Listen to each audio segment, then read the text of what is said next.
Welcome to Literary AF Podcast.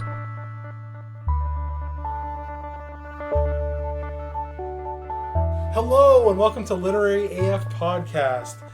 No time for goof today because we got a big announcement. I, Sheldon, am pregnant. Oh no. And the father is one of you listening. Write in and solve the mystery. The big winner gets a prize of having a baby to take care of for 18 years. Oh, good. Actually, no, that's not our big announcement. We have a new special host. And her name is Arlene. I'm also not a baby. No, regular adult Arlene, Yes. along with weird adult Sheldon, and Danny, what are you? I am an adult. Small child Danny. No, Compared to weird. you two, I mean, I'm the youngest, so Oh, that is accurate. just calling us out like that. Oh yeah. Yeah, calling us old spinsters. Thank you, Danny. No, we are here. We have a new host, and we are very excited to talk about. What are we talking about? Books? Books. Books. I hope so. I was not prepared to talk about anything other than books, so The same subject we've had for the last 25 episodes, which is books. Oh, Yeah. jeez, getting old. We're gonna run out of books pretty soon.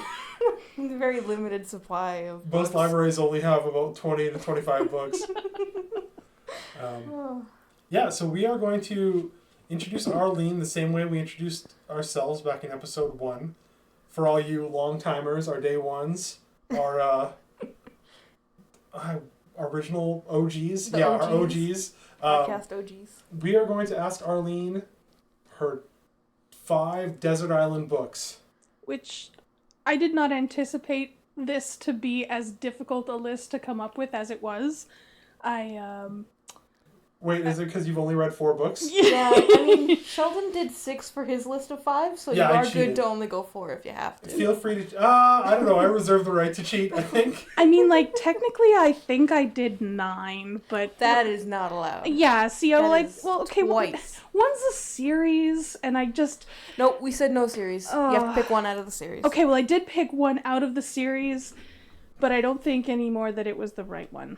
Ooh. I regret my choice. No takesies, backsies. This is Exactly. Well, you can just say, oh, this one, but then actually this one. So it's like, you're kind of cheating, but not really. Well, we'll see how this goes. All right, so, okay, for anyone at home who's not familiar with Desert Island, it's if you were stranded on Desert Island for the rest of your life, and you can only bring 5 things with you, or 5 books with you, or 5 TV shows, or... Well, 5 things, it would not be books. I'm sorry. I enjoy life. It's hard to read when you're dead, I Sheldon. would bring my phone charger, But not your phone? probably not my phone. Also, there wouldn't be a plug-in on the island. Jeez. Just the You could strangle yourself with the charger and Oh, just yeah. end your misery early. That's your last resort. Yeah. My misery. I would just lay on the beach forever. Okay. If you could bring 5 books with you to a desert island, so these are the 5 books you'll read for the rest of your life, what are you going to pick? Okay, number 1, at least, was the easiest. It's The Never-Ending Story by Michael End, or Michael End. I'm not sure how to pronounce his name, but Ooh. definitely The Never-Ending Story. Okay, I'm not familiar with the book. Is it the same as the movie? Like, is it the... Yes and no. Okay. It actually comprises both the first and the second movies Ooh. with a good ending. So it's kind of like 2.5. All I What? know about that is the first movie, I guess, and then all I know about the movie is that the horse, like, dies in the swamp. Yeah, I remember the horse in the swamp of sorrows, and I remember Falcor. There's like a two fuzzy things I remember. dog dragon thing. Yeah. Spoiler alert, the horse does still die in the swamp. That is a thing that happens. But the book itself is, I would say, darker than the movies in a lot of ways. It's still about Bastian and him stealing the book and hiding and reading it and reading about Atreyu and his quest to save Fantastica, Ooh. which is the world, from, well, a mysterious force called the Nothing, and also to cure their empress who has fallen ill. And by, I would say, 40 to 50% of the way in, Bastian is revealed to be the hero, and he is taken into the book after he names the Empress. And from that point, the Empress gives him an Orin, which is the twin snake thing that Atreyu has with him for the entire period of his journey. Okay. And Bastian is given the ability to make wishes, and those wishes, they regrow Fantastica, basically, because the Nothing has destroyed parts of it. So now it's his, well, it destroyed all of it by the end, and now it's his responsibility to bring it back to life. The caveat with that is, though, that now every time he makes a wish with Orin, he loses a memory of his real life. Oh. And so he starts becoming less and less of a earthling human boy, and more a creature of Fantastica, which leaves him open to the influence of an evil sorceress who is manipulating him for her means. And so it, like I said, definitely darker. There's a war. Bastion does some pretty awful stuff. Awesome. Yeah, but the end of the book is very optimistic. It's very, as one would expect, very encompassing. I love this book. I own 2 copies of it because I read the first one so much that most of the first quarter of the book has now fallen apart, and the pages are no longer attached to the spine. Oh, fun. Perfect. So, so that's number 1, for Okay. sure. Number 2, Return of the King by J.R.R. Tolkien. Oh, I'm familiar with that book. I hope a few people out there are. I don't They know made that about into this. a movie, didn't they? Yeah, starring Orlando Bloom. Yes. And Gandalf, the wizard. Yeah, maybe. I can't quite Starring remember anymore. Orlando Bloom and Gandalf. My 2 favorite actors. I mean, the only character that matters is Sam. I'm sorry. Sam, yes. my sweet angel boy. I read that, or I reread that like a year or 2 ago, and I was just like struck by how great Sam is as a character. Like, He is one of the best characters in anything ever for all time. Just I without going into great detail about Samwise Gamgee's sweet angel boy, this book to me encompasses the best of that trilogy. Everything is, I mean, it's coming to its head. It's the end of the series, but it also, to me, has many, if not all, of the most poignant parts of the series in it.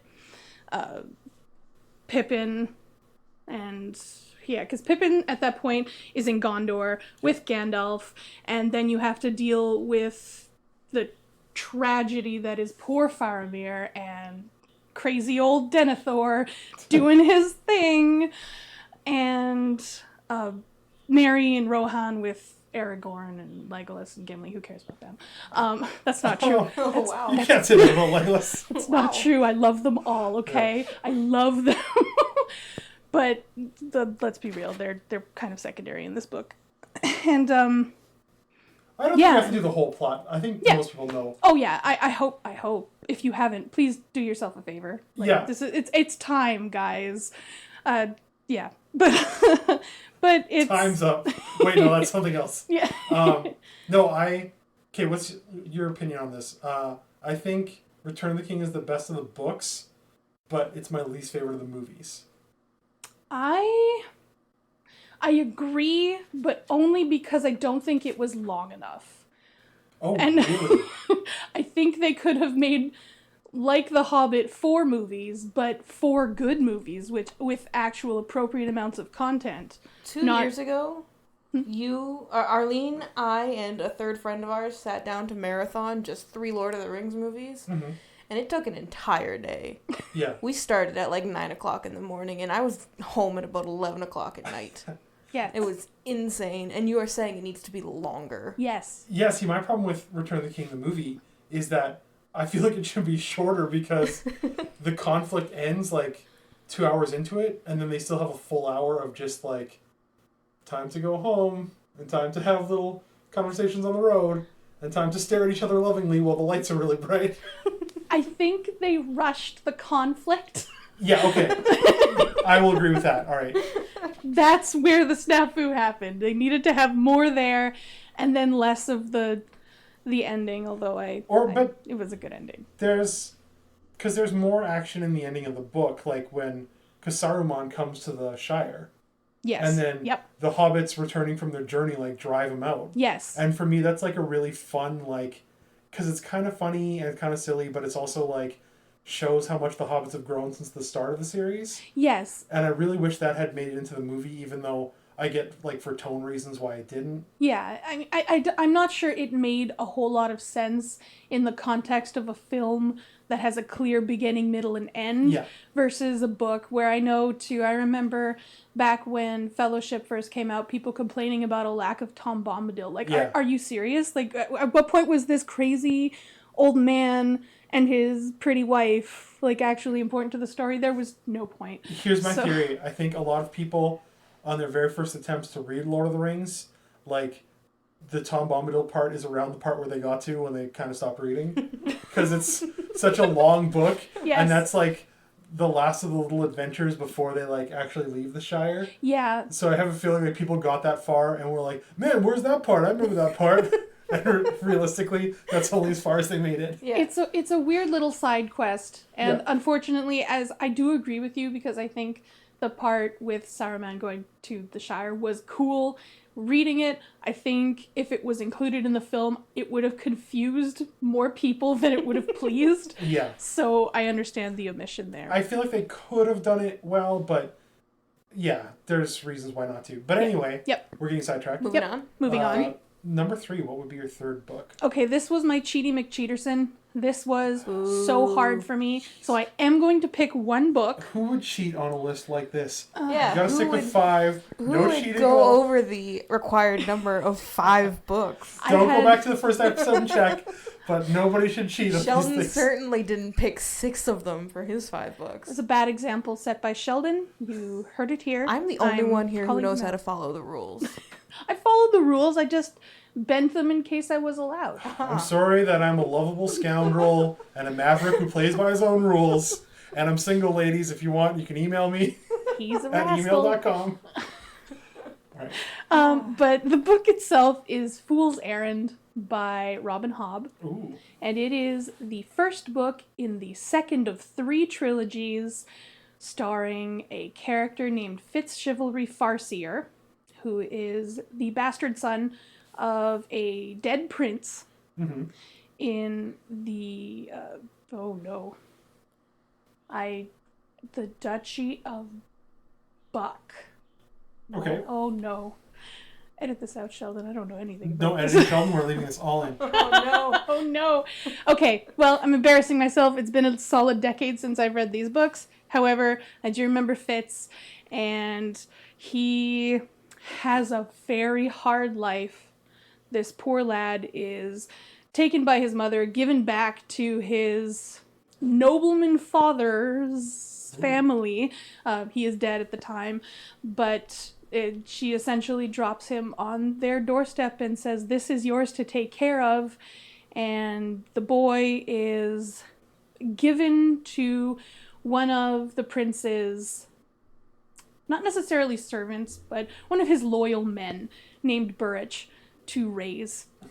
And the boy grows up basically feeling like, well, he doesn't belong there. Nobody is treating him like he does belong there because he's just this little embarrassment running around the palace. And it also so happens that, unfortunately for him, magic exists in this world. He possesses said magic, both of which, well, 2 different kinds. And the first one is called the skill, which is essentially like a combination of telepathy, telekinesis, clairvoyance. It's a type of magic that is possessed by the noble families. So he has this. And he also has another type of magic which is looked down on, frowned upon. It's seen as like a tainted kind of magic, and it's called the wit. And it enables you to communicate with, bond with animals. So he struggles with these because as soon as the royal family finds out that he has the skill, he's lumped into this class where they try and teach him how to use it. The teacher hates him, abuses him, and misadventures happen. This is a very long book, the series. I'm basically going through the first 3 books right now, so I'll go through this quickly. And he's eventually recruited by the king's poisoner and assassin. So, and the next 3 books, Fool's Errand is the first of which, is his journey through, I would say, late teens, young adulthood, where he's really coming into that role, where he is developing a relationship with, at this point, a side character who is the king's fool, who is revealed to be a nobleman called Lord Golden. And their friendship and their relationship, which is, I believe, central to the entire series as a whole. There is now a 3rd trilogy, which did not exist way back when. She is still writing them. There are 2 books out. 3rd one is, I don't know when. But they are a very emotionally fraught and intense book series. They are heartbreakingly sad. Awesome. I love that. For every good thing that happens to this protagonist, 3 bad things happen to him. Perfect. There's a lot of death, torture, sadness. Danny, these are not books for you. Yeah, no, you sound awful. These sound amazing. No. I know, I was thinking this because in preparation for this experience, I went back and I listened to all your old episodes again. Mm-hmm. And I recalled that, Sheldon, you are into the sad books. Yes. And I was thinking to myself, he would really like these, and Danny would never read these, even if I paid her. It depends on how much you're going to be paying me, honestly. No, I love tragedy, and also Lord Golden is my new nickname. He's an angel, by the way. He's also lovely, lovely character. Perfect. Fits me perfectly. All right, what's our... Book 4. Yeah, we're doing good on time. What's our book 4? Yep, War of the Flowers by Tad Williams. Ooh. Yeah, this one I'll go through fast. It's one book, self-contained, which I think is important in a desert island pick, because after a while you get to the end of book 1 of 9 and you got nothing. Yeah. So this one is about a man named Theo, who is kind of your typical, like, musician, loser, down on his luck, unemployed kind of guy who gets taken into this fairy world and gets embroiled in, I can only describe as the fairy industrial revolution. Awesome. There are class wars and the noble fairies who are all named after flowers, by the way, which is why it's called the War of the Flowers. And it's just his misadventures there. He gets embroiled in this and essentially has to save the whole world. Ooh, that sounds fun. Yeah, so, I mean, it's a fun journey, and I remember really just loving it. I love fairies, and there are guns that shoot hornet bullets. So, I mean... like the worst possible thing. Yeah. No, the worst thing is that fairy world is modern world, but with magic stuff. Like, again, hornet bullets. The worst thing. Hornet bullets. Yes. Oh. Also, the fairies are named things like Applecore and Mudbottom, which... Good. Mudbottom was my nickname in high school. I mean, you've gone through an upgrade from... Lord Mudbottom Gold. Lord Gold Mudbottom. Lord Mud... Okay, whatever. high school me moving on. Kurt and me are different people. And the 5th one, which is also another series. I don't read a lot of standalone books. Let's put this this one. Let's just say that. The way is being put in. Yeah. Most of what I read is fantasy or sci-fi, and as any reader of either of those genres can tell you, there are very few that are the cheese standing alone. They come in groups of 3 or 6. 20. And so this one Or they is... come out 2 of them, and then they make you wait forever for a 3rd one. Patrick Rothfuss, I'm looking at you, bud. George R. R. Martin Where's that also 3rd calling book? you out, yeah. Oh, I Sorry, know. had to rip on my rival, Patrick Rothfuss. Oh, he's your new rival, huh? He's on the list. Who's your Ever old grown? rival? Time to Read podcast. Yep. Oh, yeah. Yes. The Romance Writing Association of The America. RWA, yep. Every teen, just in general, if you're a teen, we're probably enemies. I'm sorry. And then some old guy from my hometown. It's a long list. I have Bill? so many questions. No, not him. He's a friend. Ah. Sorry. Yes. Sorry to Anyways, Deathstalker is a space opera, sci-fi, very long series. Again, this one I think is also something like 9 or 10 books. I did not count. They are all on my shelf, though, so I own them, and my nerd credit is safe. They're about a spoiled rich boy named Owen, who, through some wild shenanigans and being framed by a corrupt government, winds up on the wrong side of the law and is running for his life.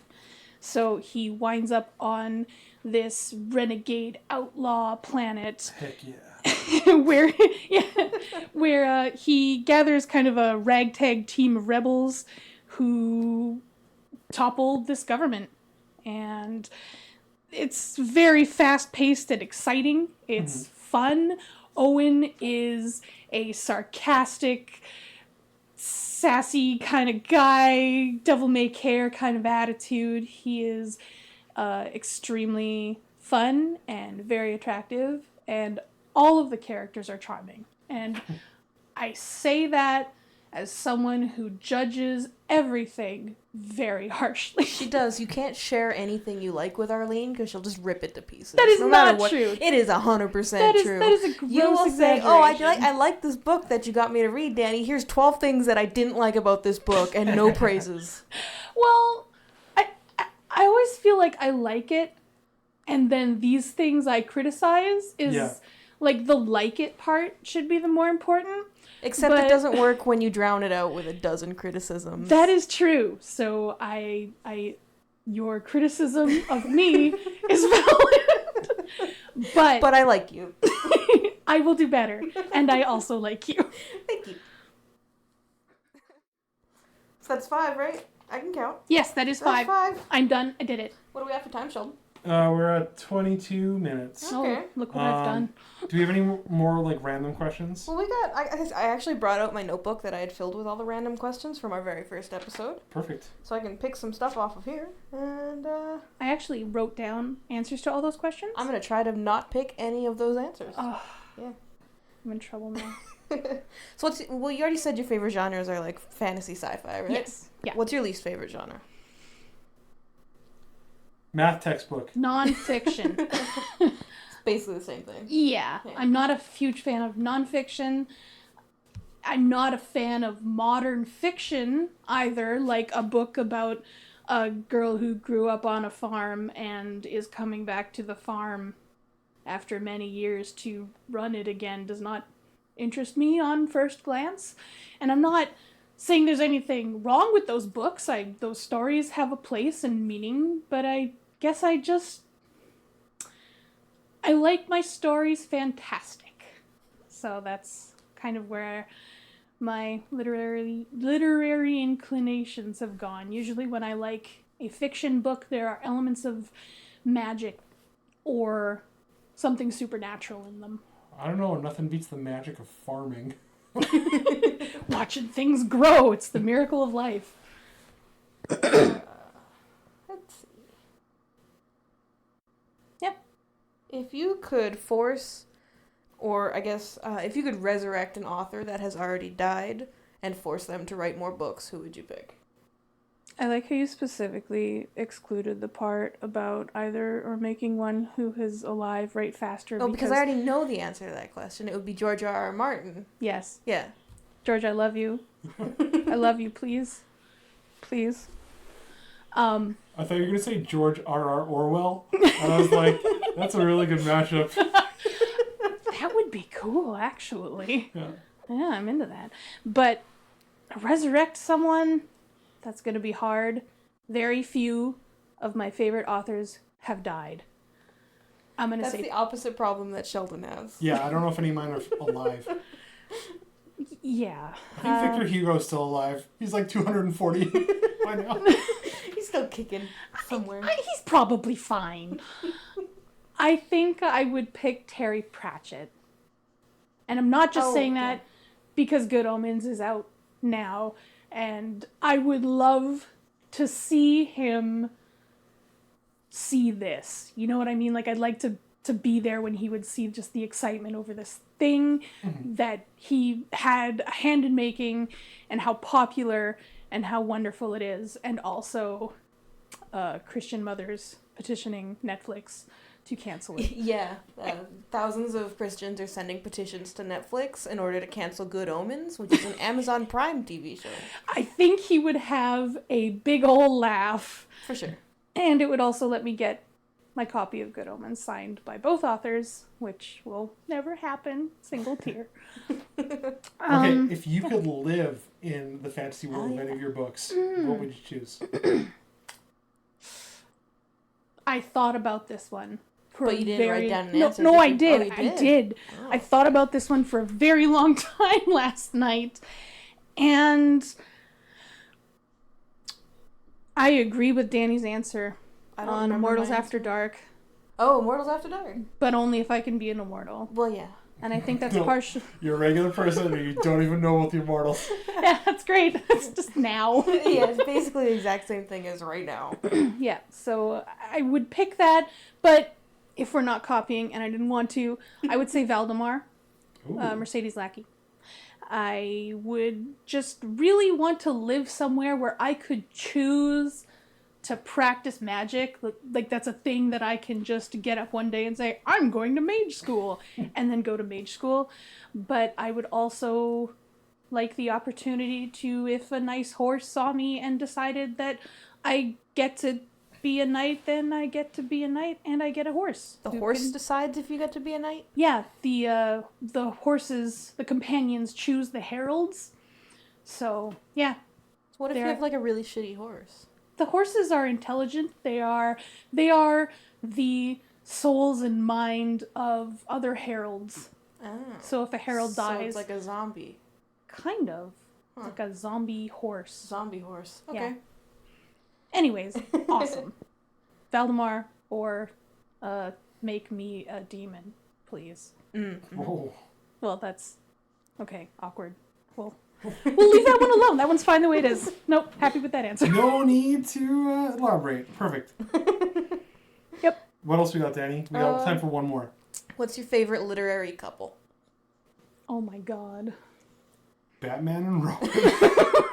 I would accept that answer if that's what no. you really need to say. Is this official couples or couples that are just like a pair of people in the book, or an actual like together, like they're in a relationship, a romantic relationship? Are you saying can you ship them or do they have to be official? No, I'm thinking kind of like this platonic, like, okay. It can't be Sherlock and Watson. Okay, it wouldn't be. But like Crowley and Azrael, or Is that Good Omens? Yeah, that's Good Omens. yeah. Or stuff like that, where they're just... I mean, that has been basically confirmed by Neil Gaiman. I know, himself, what a good so man. Neil, you're so good, I love you. That kind of counts, but I'm going for more of like the confirmed romance. Okay. In that case, I'm picking Hawk and Fisher from the Hawk and Fisher books by Simon Green. They are a grizzled guard pair. They're partners. They solve crimes in Fantasyland by beating people up in the streets. By being grizzled detectives. Yeah, well, grizzled police guard detective types. Okay. They're not officially detectives. They just don't like criminals and keep Vigilantes. No, they're actual guards. Okay. Yep. But they were at one point nobles and wanted to make their own way in life, and now they're in the actual Hawk and Fisher books, they're in like their 40s. They're no longer taking anyone's crap. Hawk is... they describe him as having a bit of a gut, and he's just this hard-faced, unshaven man. And Fisher is like an Amazon, just a super tough lady and takes no shit, and she's had to be super tough because her husband is a piece of work. But they love each other so much, and they're always ribbing each other, but there's always this sense of just love and respect between them, and their dynamic is really wonderful. All right. Great. Well, we are out of time. We did it. Yay. Danny, where can people find us? People can find us on Facebook, Literary AF. Gotta do that one first because I always forget it. Podbean, Spotify, YouTube, iTunes, Literary AF. We're also I'm on Twitter, LiteraryAFPod at Twitter. Don't follow Danny's Twitter. Please follow my Twitter. It's a good Twitter. You can email us at literaryafpod@gmail.com. Mm-hmm. Instagram, LiteraryAFPod, because I post pictures of books. That's me and us as a podcast. Just Danny. Just Danny. I do not approve. I'll post pictures of books. All right, Danny and Arlene, that's their project. That's our plugs. Great. Unless you want to plug yourself. Nope, absolutely not. Thank you for tuning in. I hope you have a book test. Why did I say that? Well, that's terrible. Where did that even come from? No.